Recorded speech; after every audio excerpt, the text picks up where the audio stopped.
저는 결혼 생활 19년째 하고 있고요. 오늘이 사실은 19년째가 되는 날이에요. 와. 결혼 기념일이에요. 고맙습니다. 사실은 저도 잊고 있었어요. 근데 어느 친구가 전화를 해서 결혼 축하한다고 문자가 왔는데 순간 내가 결혼 날짜를 안 잊으려고 11월 10일을 택해서 일부러 그날에 결혼을 했거든요. 근데 이제 19년이 지난 뒤에 뭐 아내는 쓰러져 있고 아침에도 아이들 돌보고 학교 보내주고 뭐 이러다 보니까 내가 결혼을 그때 했는가 하는 생각을 못 했어요. 근데 그 친구 문자 받고 얼마나 고마운지. 근데 또 오는 날이 또 오늘 여기 와서 사실은 결혼과 관련된 이야기를 또 하려고 해요. 그 결혼은 한 인간의 결혼일 수도 있지만 그 속에는 하나님의 언약이 흘러가기 때문에 결혼의 이야기는 곧 하나님의 이야기이기 때문에 그래요. 제가 처음 결혼해가지고 아내에게 제일 많이 화를 냈던 거는 여보, 당신 오늘 무슨 영화 볼 거야? 이렇게 물으면 제 아내의 대답은 난 당신이 좋아 이렇게 말하는 거예요. 내가 분명히 영화를 어떤 종류의 영화를 볼 거냐고 물으면 정말 자기가 딱 얘기를 해주면 좋겠는데 모든 대답이 다 난 당신이 좋아해요. 뭐 오늘 놀러 갈 거예요? 어떻게 할 거예요? 그러면 난 당신이 좋아. 이게 답이 된 거예요? 안 된 거예요? 약간 자랑 같기도 하고. 결혼하셨어요? 안 하셨어요? 저는요 이걸 못 깨달아가지고 5년 6년을 아내를 구박했어요. 사람이 말이야 물었으면 대답을 해야지 뭔 답을 그렇게 하냐고 그랬는데요. 5년 지난 뒤에 제가 깨달은 것은 이 사람은 나를 있는 모습 그대로 처음부터 사랑했구나. 내가 뭘 이야기하든지 그냥 함께 하는 것 자체를 좋아한 거예요. 그리고 이걸 더 극명하게 깨달은 것은요. 결혼 생활 10년 만에 아내가 쓰러진 거거든요. 그래서 2005년 8월에 쓰러졌는데 쓰러지고 난 뒤에 이제 그 고통 중에서 저는 이 상황이 너무 싫은 거예요. 병든 아내를 내려놓고 싶고 또 도망가고 싶고 어떻게 하든지 이건 다른 사람에게 맡기고 싶지 아내를 돌보고 싶지 않은 거예요. 심지어 장모님은 내 딸 똥도 향기롭다 그러는데 저는 똥은 똥일 뿐이에요. 그러니까 남편의 입장과 엄마 입장이 완전 다르죠. 그렇게 한 3, 4년을 뭐 기도원 다니면서 아내를 뒷바라지 하는데 그 말이 난 당신이 좋아하는 말이 아내가 처음부터 제게 들려줬던 은혜가 될 때 들려준 말이지만 지금은 말을 못하니까 그냥 영으로 하겠지요. 제게. 근데 저는 그 말을 잘 못하겠는 거예요. 지금도 난 당신이 좋아 이 말을 하려면 의지를 가지고 언약을 지키려고 하는 거지 사랑이 막 충만해가지고 난 당신이 좋아 이렇게 가서 막 키스를 하고 허깅을 하려면 냄새부터 먼저 오잖아요. 저는 냄새에 아주 민감한 남자라 가지고 냄새가 아주 쾌쾌하면 가기가 싫고 청소를 아주 잘했어요. 그런데 난 당신이 좋아하는 말이 계속 마음에 남아있는 거예요. 어느 날 아내를 쭉 간병을 하다가 한 4년 지났어요. 2008년이 지나갈 때에 사실은 두 번째 큰 재난을 당했는데 아내 춥다고 다리 쪽에 찜질기를 올려준 게 불이 나가지고 다리를 태워서 잃었어요. 화상을 입어가지고. 그러니까 이건 엄청난 재난이에요. 저의 과실이고. 그런데 그것도 하나님 사랑하는 것과 관련이 있어요. 저는 아내가 뇌경색에서 어느 정도 안정이 됐기 때문에 작정 기도를 40일을 해서 아내를 태우고 그렇게 간 거예요. 그렇게 밤에 기도하다가 그런 일을 당했으니까요. 그 다음부터 찾아오는 고통은 이루 말할 수 없는 거예요. 그래서 다시 이제 오살리 금식기도원에 올라갔어요. 제가 처음 뇌경색이 왔을 때 올라갔을 때 하나님은 거친 파도 날 향해 와도 잠잠하게 주를 바라보라. 그 찬양으로 응답을 주셨어요. 그래서 하나님 바라보면 일어나겠구나 하는 확신을 갖고 있었거든요. 그런데 두 번째 올라갔는데 딱 그 찬송을 다시 부르다가 내 안에는 안 낫는구나 하는 걸 그때 알았어요. 왜냐하면 그 찬송에 낫는다, 치유된다, 회복된다 이런 단어가 하나도 없는 거예요. 저는 그동안 제가 4년 동안 아내 돌보면서 그런 약속의 말씀이 저한테는 안 오는 거예요. 똑같은 성경을 읽고 기도를 해도 그냥 나만 바라보라 이게 끝인 거예요. 그래서 다시 작정을 하고 이제 20일 금식을 했는데 20일째 되는 날 새벽에 내려오려고 그 전에 아무 말씀 안 하시길래요. 일어나는데 하나님이 이렇게 말씀하시는, 나는 내 안에 있다. 여러분, 이게요, 평소에 좋은 관계일 때는 내 안에 있다 그러면 굉장히 기쁜데, 내가 지금 여기 온 것이 하나님이 내 안에 계신 걸 몰라서 온 게 아니잖아요. 내 안에 계신 걸 알고 경험했고 지금까지 바라보며 살았고 내 삶의 주변 전체가 하나님의 임재라고 저는 확신하거든요. 그렇게 살던 저에게 고작 하는 대답이 안에 이렇게 달라고 때를 쓰러 왔는데 20일을 굶고 그러는데도 하시는 말씀이 나는 네 안에 있다 그러니까 화가 막 뻗칩니다. 내가 그걸 몰라서 온 줄 아냐고. 나는 내 앞에 옆에 뒤에 옆에 다 계신 줄 알아요. 내가 지금 온 거는 그것 때문에 온 게 아니에요. 내가 당신이 내 안에 계신 걸 알기 때문에 왔으니까 내 안에 좀 어떻게 좀 해봐요. 내가 능력을 달라는데 뭐 자꾸 안에 있다는 소리만 해요. 나 그런 하나님이 싫어요. 그냥 울게 되더라고요. 그러니까 정말 안에 간병하는 게 쉬운 일은 아니잖아요. 많은 도움이 있지만 그래도 그게 참 어렵더라고요. 그런데 거기다가 더 큰 재난을 당하고 그게 또 하나님 더 사랑하려고 하다 그런 일을 당하니까요. 안에 있다 이 말이 그냥 마음속에서 너무 싫은 거예요. 그냥 너무 싫은 거예요.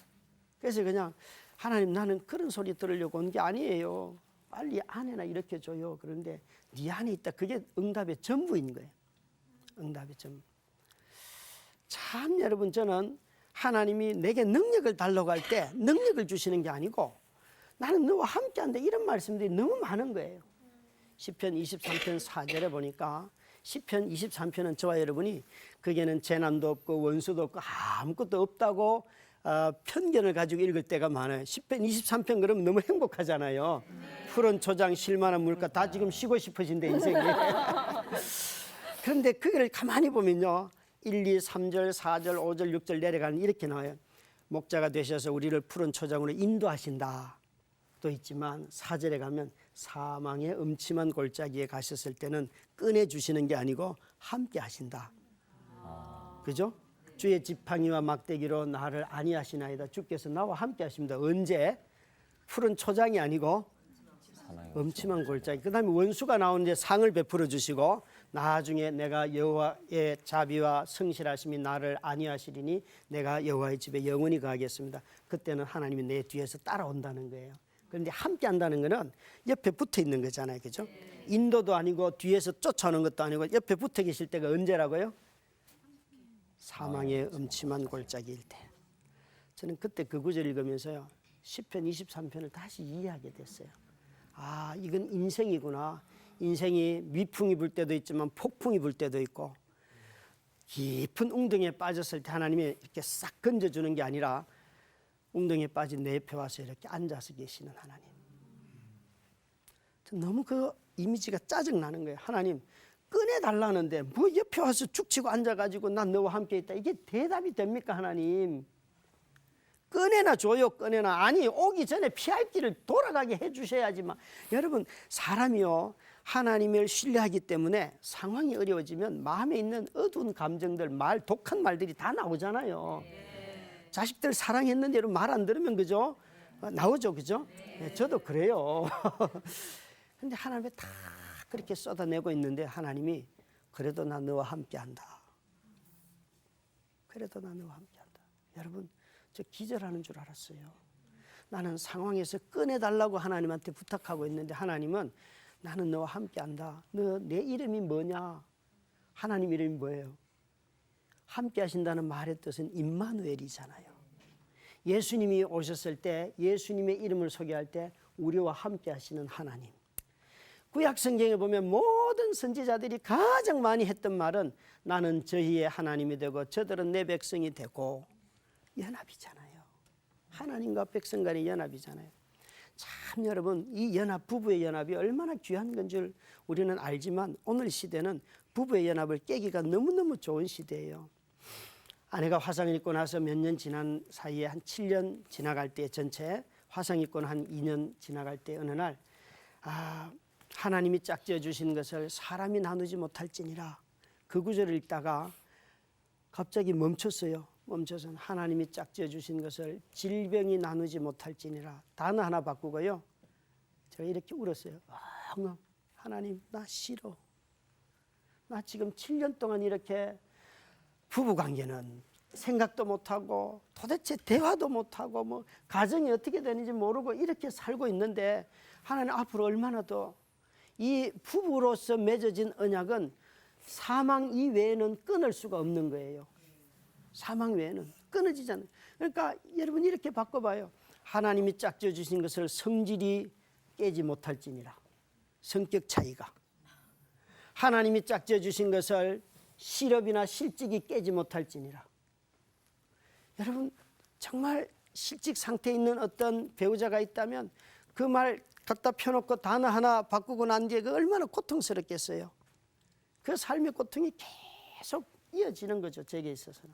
그러니까 이 뇌경색 환자라고 하는 거는요, 장 기능이 마비된 게 아니기 때문에 사랑하고 돌보는 만큼 오래 삽니다. 이게 암 환자들은 죽는 기간이 있잖아요. 그죠? 뇌경색 환자는 그런 게 없어요. 그래서 한의학에서 뇌경색이나 뇌졸중이나 이런 것을 풍이라고 쓰는 이유가 발병의 원인과 과정과 결과를 예측할 수 없기 때문에 풍이라고 쓴다고 한의사 선생님이 가르쳐 주시더라고요.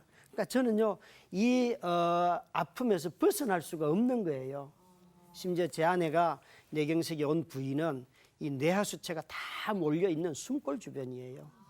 근데 한의사 선생님이나 이런 일을 하는 분들이 딱 말한 게 있어요. 뇌하수체 주변에 이 풍을 맞은 사람은 100% 일어난 사람이 아무도 없다는 거예요. 기대하지 말라는 거예요. 그냥 김 목사 이건 참고 지나가는 거야. 견뎌. 여러분 하나님이 짝지어 주신 것을 사람이 나누지 못할지니라. 이게 그런 상황에 들어가니까요. 사람들이 목사인 저에게 목사님이니까 기도하면서 지나갔겠죠. 여러분, 여러분의 남편이 혹시 목사가 있다면 막 목회가 어렵고 힘들 때 기도하면서 지나갑니까? 방황하면서 침묵하면서 막 엉뚱한 생각하고 그럽니까?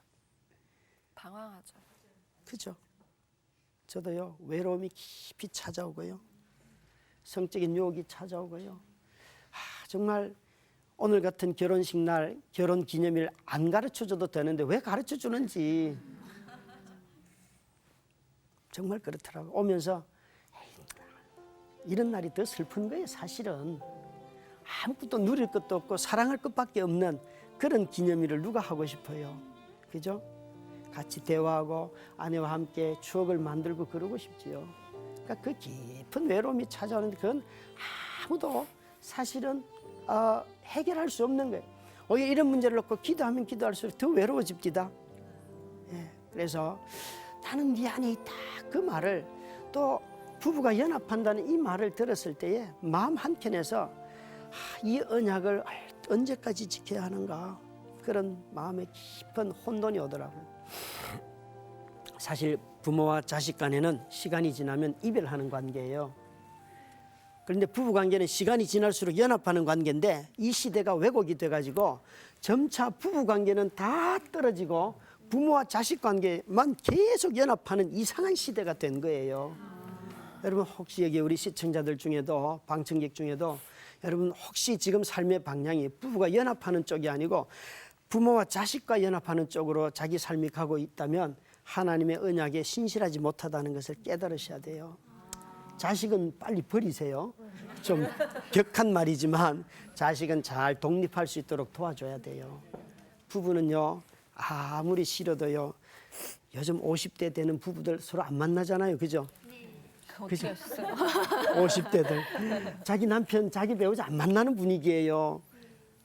여러분 제가 가끔 우스갯소리를 해요. 여러분 왜 청소년들이나 청년들이 그렇게 성적으로 탈선을 해요? 저는 이유는 한 가지라고 생각해요. 왜 결혼도 안 한 이 불법의 자식들은 불법을 행하고 여러분 결혼한 여러분 합법의 자녀들은 왜 남편 아내를 껴안지 않고 뽀뽀도 안 하고 지하철 타고 가면 다 멀찍이 앉아가고 왜 그래요? 예배 드릴 때도 좀 멀찍이.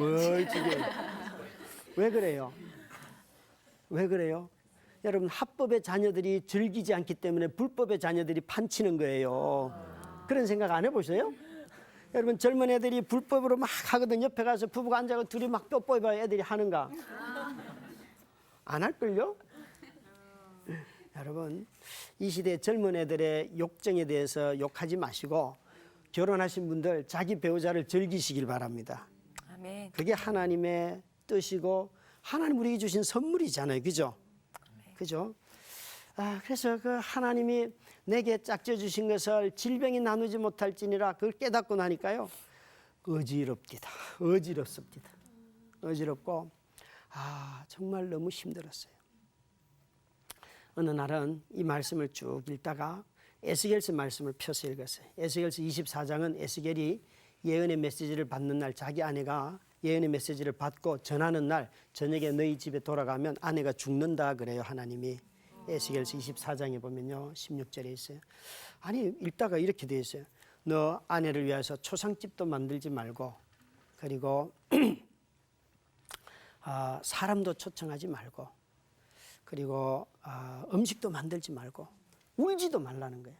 그래서 제가 입에서 툭 튀어나와서 하나님 자기 마누라가 죽었는데 그것도 정말 선지자의 아내가 죽었고 공동체의 지도자가 죽었는데 어떻게 울지 않을 수 있고 사람을 초청 안 하고 왜 음식 못 만듭니까? 막 하나님께 막 대들면서 하나님 왜 그래요? 막 그랬어요. 한참 그러고 있는데 하나님이 제게 이런 마음을 주시는 거예요. 병현아 너의 아내 때문에 아프냐? 왜 아파요? 저 힘들고 그리고 너희 성도들의 가정들 보면서 배우자들 간의 어려움 때문에 아프냐? 예 아파요. 그러면 내 배우자는 누구냐? 하나님이 자기를 가르치면 나의 배우자는 누구냐? 교회요. 그러면 내 배우자인 내 신부인 교회가 그 신실함을 잃어가고 나를 향하여 돌아서 가는 이 시대를 보면서 울어주는 사람은 누가 있냐? 나 때문에 내 배우자들의 타락함 때문에 신실하지 못한 교회 모습 때문에 눈물 흘리는 사람은 누구냐? 분명히 어딘가에 눈물 흘리는 분들이 있으시겠죠? 그런데 하나님이 그때 제 아내 일에 대해서 이런 말씀을 하고 계시는 거예요. 너 네 아내 때문에 울지 말고 내 신부인 교회가 신실하지 못한 것 때문에 너 나를 위해서 좀 울어줄 수 없겠냐? 여러분 저는 그때 이렇게 하나님께 말씀드려요. 하나님 이제 제 아내 때문에 더 이상 울지 않을게요. 나 교회 때문에 울게요. 교회 때문에 울게요. 교회는요 그리스도의 몸이고 그리스도의 신부의 부부의 연합에 있어서 부부의 연합의 이미지가 바로 교회 모습 아닙니까? 그런데 하나님이 말씀하시는 내 신부를 위해서 울어줄 사람이 어디 있냐? 여러분 오늘날 한국 교회를 보면서 욕할 사람도 많고 올바른 것을 고칠 사람도 많겠지만 마음에 긍휼을 품고 기다려줄 사람이 많이 필요해요. 왜 이 시대의 부부관계가 다 깨졌을까? 그것은 하나님의 신실한 백성들이 깨져 있는 모습이 그 모습인 거예요. 여러분 시대를 보면 그래요. 시대에 이 어그러지는 모습은 우리가 잘 살기 때문이 아니에요. 우리가 하나님한테 신실함이 없어졌기 때문에 그 모습이 돼버린 거예요. 그래서 하나님 앞에서 얼마나 울면서 그래요. 우리 성도들의 기도를 다 봐도 다 자기 가족 때문에 울지 교회 때문에 우는 사람은 없어요. 그렇잖아요. 자기 자식 때문에 울잖아요. 그런데 하나님의 수많은 자녀된 백성들이 하나님을 등지고 돌아서는 이때에 여러분 이 시대는 굉장히 냉소적이고 또 자기 주장이 강하고 교만하기 때문에 웬만큼 해서 돌아오는 시대가 아니에요. 눈물이 없이는 돌아오는 시대가 아니에요. 설득해서 돌아오는 시대가 아니에요. 그냥 있는 모습 그대로 딱 품고 집 나간 자식 있잖아요. 돈 지 맘대로 쓰고 돌아오는 그 자식 위해서 잔치 베풀어 줄 수 있는 긍휼만이 이 시대를 살릴 수 있는 거예요. 가르쳐서 된다면 얼마나 좋겠어요. 가르쳐서 되는 시대는 지나갔어요. 이제는 정말 하나님의 무조건적인 사랑으로 품고 기다리는 밖에 없는 거예요. 정말 하나님이 제게 이 말씀을 개인적인 그런 음성으로 들려주셨을 때 사실은 너무 삶이 아픈 거잖아요. 아프고 너무 고통스럽고 그래서 내 아내를 위하여 울지 말라 하는 말씀을 듣고 난 뒤에 교회를 이렇게 보다 보니까 하나님의 교회들이 참 그 신실함에 있어서 무너진 게 많잖아요. 여러분 한국 교회는 능력이 없어서 세상으로부터 욕먹는 게 아니에요. 교회에 돈 많습니다. 그렇죠? 교회에 정부 요직에 있는 관료들 정말 많습니다. 그렇죠? 대학 교수님들 많습니다. 사회 지도자급이 얼마나 많습니까? 얼마나 많. 그래서 그 교회 가면 어떤 교회 가면 그런 분들이 막 몰려 있어요. 다 몰려 있어요. 그런데 왜 그래요? 왜 사회로부터 욕을 먹어요? 사회에서 말하는 사람들이 잘못돼서? 아니에요. 저는요, 교회에 다니는 우리에게 너무 많은 능력은 있는데 우리가 섬겨야 할 배우자인 하나님 그분에게 대한 신실함이 사라졌기 때문에. 여러분, 배우자가 능력이 많아서 지금까지 결혼 관계를 유지하시는 분이 있으세요? 아닐 거예요. 배우자는 가난해도요, 돈이 많아도요, 언제나. 그러니까 오늘날 바람 피우는 사람들은 돈이 없어서 바람 피우는 사람도 있어요. 그런데 그런 사람들은 제가 보기에는요, 집에서 혼자서 음란한 행동을 할 뿐이에요. 돈 있는 사람들은 다 돌아다니면서 바람 피워요. 맞죠? 아이, 그래요, 안 그래요? 이게요, 돈 있기 때문에 다 못된 짓 하고요, 엉망으로 만드는 거예요. 엉망으로. 여러분, 뭘 말씀드리려고 하는지 잘 들어보세요. 제 아내가 제게 난 당신이 좋아했던 그 말은 결혼 생활의 핵심이에요. 결혼 생활은 항상 그것만 있으면 돼요. 여러분, 정말 여러분의 배우자가 하나님이 우리를 부르시기 전까지 항상 그 배우자로 만족하며 살아가시기를 바랍니다. 그런데 이 배우자와의 관계는 교회와 그리스도의 관계예요. 오늘날 교회는 그리스도에 대한 신실함을 잃었어요. 우리가 아내들이여 남편에게 복종하라 그러면 벌써 화내는 자매들이 많아요. 왜 복종이라는 단어를 썼냐 이거예요. 그리고 남편들 아내를 사랑하라 그러면 남편들은 막 기고만장해요. 성경을 오해하기 때문에. 그런데 무엇으로 기준으로 했는가를 잘 보셔야 돼요. 아내들이여 남편에게 복종하라 그럴 때 누가 누구에게 복종하듯이? 교회가 그리스도에게 복종하듯이. 여러분, 교회가 그리스도에게 복종하듯이 복종하라는 거예요. 초대교회는요, 너무나 신실해가지고요, 그리스도에게 전적으로 교회들이 복종했어요. 그렇게 복종하라는. 그런데 남편들은 아내 사랑을 어떻게 하라고요? 그리스도께서 교회를 사랑한 것처럼 자기를 주라는 거예요. 근데 남편들은 자기가 해야 할 사랑은 생각 안 하고 복종만 요구하고 이런 분위기가 있기 때문에 자매들이 이 구절을 싫어해요. 그런데 이 비유는요, 이 은유는요, 방향이 중요해요. 여자들에게는 교회가 그리스도에게 복종한 것처럼, 남자들에게는 그리스도께서 교회를 사랑하신 것처럼, 이게 방향이 다르다는 거예요. 그럼 한번 물어볼까요? 역사적인 교회가 그리스도에게 순종하는 것을 실패한 경험이 있을까요, 없을까요? 너무 많죠. 교회가 그리스도에게 복종하는 것은 깨지고 깨진 언약과도 같아요. 그런데 그리스도께서 교회를 사랑한 것은 여러분 어떻게 돼요? 단 한 번으로 실패가 없지요. 온전하게 이루어졌지요. 세상에 어느 남자가 그런 사랑을 할 수 있겠어요? 결혼해놓고도 딴 여자에게 눈길을 줄 판인데. 본성상. 그죠? 그러니까 이건 우리가 다 이룰 수 없는 거예요, 사실은. 그렇기 때문에 언약이에요, 언약. 결혼도 언약이고요, 성도로서 하나님과 관계 맺는 것도 언약이에요. 그래서 제가 처음 깨달았던 하나님이 짝지어 주신 것을 사람이 나누지 못한다는 그 말씀 속에는 이 언약의 공통 분모가 있기 때문에 이 언약을 지키려고 애를 쓰는 거예요. 제게 외로움이 없거나 성적인 유혹이 없거나 그건 아니에요. 다 있어요. 그런 유혹을 이기고 넘어가려고 애를 쓰고 형제 자매들의 도움을 받으면서 넘어가는 거지, 그 유혹이 없지는 않습니다. 여러분, 언약은 지킬수록 귀한 거죠. 그래서 결혼은 이런 거예요. 결혼은 내 만족, 내 성적인 욕구, 내 자족을 구한다면 결혼은 지옥이 될 수가 있어요. 그러나 언약의 성취로 결혼을 본다면 결혼은 너무나 귀한 거예요. 거기에 성도의 삶이 있는 거고요. 여러분 안에 누가 계세요? 제일 먼저 결혼하신 분들은 누가 있어야 된다고요? 자기 남편이에요. 애들은 좀 빼내요. 빨리 빼요. 몇 명 있든지 간에 좀 빼요. 예, 남편이 먼저 있고요. 그 다음에 두 번째, 내 안에 누가 있다고요? 예, 주님이 계셔요. 자식 있으시대요. 자식은 빨리 독립시켜요. 우리 주님이 끊임없이 우리에게 하시는 말씀은 나는 네 안에, 너는 내 안에. 주님과의 온전한 연합이 우리의 소망인데, 계시록 마지막 21장, 22장에 보면요, 그게 무슨 화려한 맨션이 나오는 게 아니고 그 도성 안에는 하나님의 백성들이 하나님과 함께 거하는 백성들이 주님과 연합한 모습밖에 없어요. 이것은 우리의 영원한 소망입니다.